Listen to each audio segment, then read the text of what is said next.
বিসমিল্লাহির রহমানির রহিম।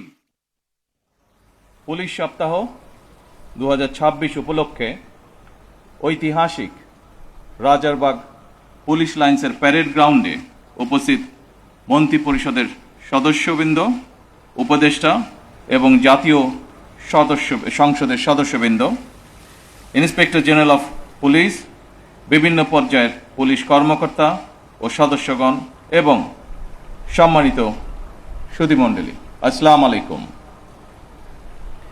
এই সেই ঐতিহাসিক রাজারবাগ পুলিশ লাইন 1971 সালের 25শে মার্চ রাতে, যেখানে ঘুমন্ত পুলিশ সদস্যদের উপরে হানাদার বাহিনী অপারেশন সার্চলাইটের নামে বর্বর হামলা চালিয়ে শত শত পুলিশ সদস্যকে হত্যা করেছিল। আমি আজকের অনুষ্ঠানে প্রথমেই বাংলাদেশের মুক্তিযুদ্ধে পুলিশ শহীদ সকল সদস্যকে শ্রদ্ধা ভরে স্মরণ করছি। শুধুমাত্র স্মরণের মধ্যে দিয়েই আমাদের দায়িত্ব শেষ হয়ে যায় না। বাংলাদেশের স্বাধীনতা অর্জনের জন্য যে সকল শহীদ পুলিশ সদস্য আত্মত্যাগ করেছিলেন, যে কোনো মূল্যে সেই স্বাধীনতা রক্ষা করা আমাদের পবিত্র দায়িত্ব। এই বাংলাদেশে আর কোনো ফ্যাসিবাদ স্বৈরাচার যেন পুলিশ সদস্যদেরকে দেশ এবং জনগণের স্বাধীনতার বিরুদ্ধে ব্যবহার করতে সক্ষম না হয়। স্বাধীনতার প্রথম প্রহরেই পুলিশের রক্তে রঞ্জিত এই মাটিতে দাঁড়িয়ে আসুন আজ আমরা আবারও নতুন শপথে অঙ্গীকারবদ্ধ হই। একদিকে বাংলাদেশের স্বাধীনতার পক্ষে চট্টগ্রামে মেজর জিয়ার উই রিভল্ট, অপরদিকে ঢাকায় রাজারবাগ পুলিশের মরণপণ প্রতিরোধ। এরপর স্বাধীনতার লড়াই থেকে বাংলাদেশের স্বাধীনতাকামী মানুষের পিছিয়ে থাকার আর কোনো সুযোগ ছিল না। তবে মুক্তিযুদ্ধকালীন প্রজন্ম থেকে শুরু করে আজ পর্যন্ত, অর্থাৎ মুক্তিযুদ্ধ পরবর্তী প্রজন্ম, আমরা যারা ইতিহাস পড়ে কিংবা বীর মুক্তিযোদ্ধাদের প্রত্যক্ষ অভিজ্ঞতা শুনে মুক্তিযুদ্ধ সম্পর্কে জেনেছি, তাদের মনে মুক্তিযুদ্ধকালীন ইতিহাস নিয়ে এখনো কিছু প্রশ্ন হয়তো রয়েছে। 1971 সালের উত্তাল মার্চে জনগণ যখন স্বাধীনতাকামী মানুষের মনে টান টান উত্তেজনা, এমন পরিস্থিতিতে তৎকালীন পশ্চিম পাকিস্তান থেকে যখন ঢাকায় প্রতিদিন হাজার হাজার সৈন্য জড়ো করা হচ্ছিল,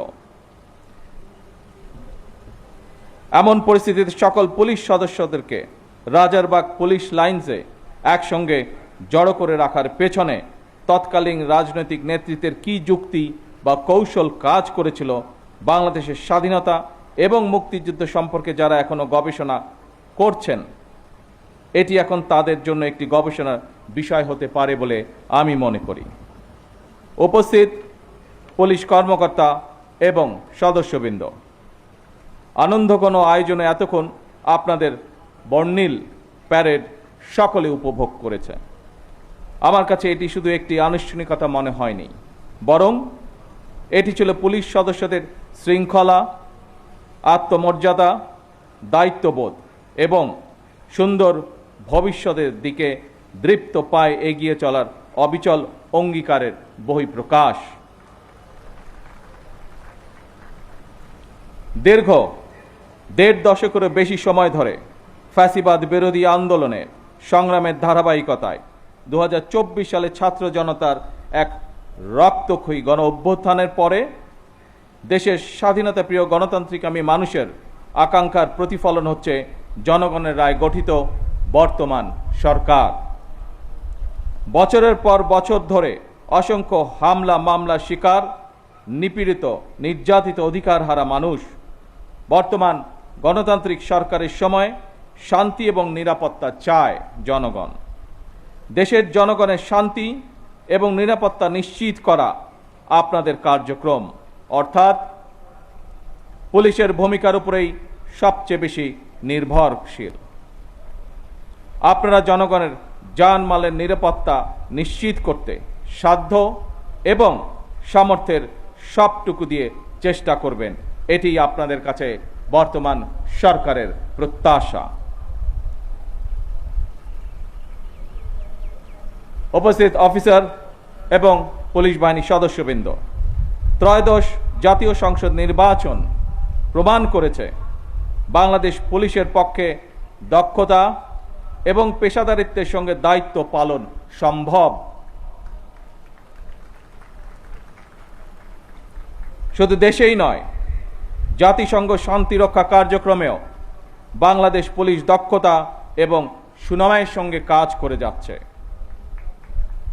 বিশ্বের বিভিন্ন দেশে শান্তি প্রতিষ্ঠা, আইন শৃঙ্খলা রক্ষা এবং মানবাধিকার সুরক্ষায় আমাদের পুলিশ সদস্যরা পেশাদারিত্ব, সাহসিকতা ও মানবিকতার উজ্জ্বল দৃষ্টান্ত স্থাপন করেছেন। জাতিসংঘ শান্তি মিশনে নারী পুলিশ সদস্যদের ভূমিকাও আন্তর্জাতিকভাবে প্রশংসিত হয়েছে। সুতরাং শুধু বিদেশেই নয়, দেশের জনগণের সঙ্গেও পুলিশের মানবিক আচরণ প্রত্যাশিত। এই অনুষ্ঠানে, এই পর্বে কিছু সময় পরেই আমি কল্যাণ প্যারেড অনুষ্ঠানে আপনাদের সঙ্গে যোগ দিব। সেই অনুষ্ঠানে সারা দেশের পুলিশ কর্মকর্তা এবং সদস্যগণ অনলাইনে যুক্ত থাকবেন। সেই অনুষ্ঠানেও আপনাদের সঙ্গে আমি আরও কিছু বক্তব্য উপস্থাপন করব। এই প্যারেডে অংশগ্রহণকারী পুলিশ এবং র্যাবের যেসব কর্মকর্তা এবং সদস্যগণ নিজেদের দক্ষতার প্রমাণ রেখেছেন, যারা এমন একটি মনোমুগ্ধকর আয়োজন সুন্দরভাবে সম্পন্ন করেছেন, আপনাদের প্রত্যেককে ধন্যবাদ এবং অভিনন্দন জানাই। বাংলাদেশ পুলিশ সপ্তাহ 2026-এর সার্বিক সাফল্য কামনা করছি। আল্লাহ হাফেজ। বাংলাদেশ জিন্দাবাদ।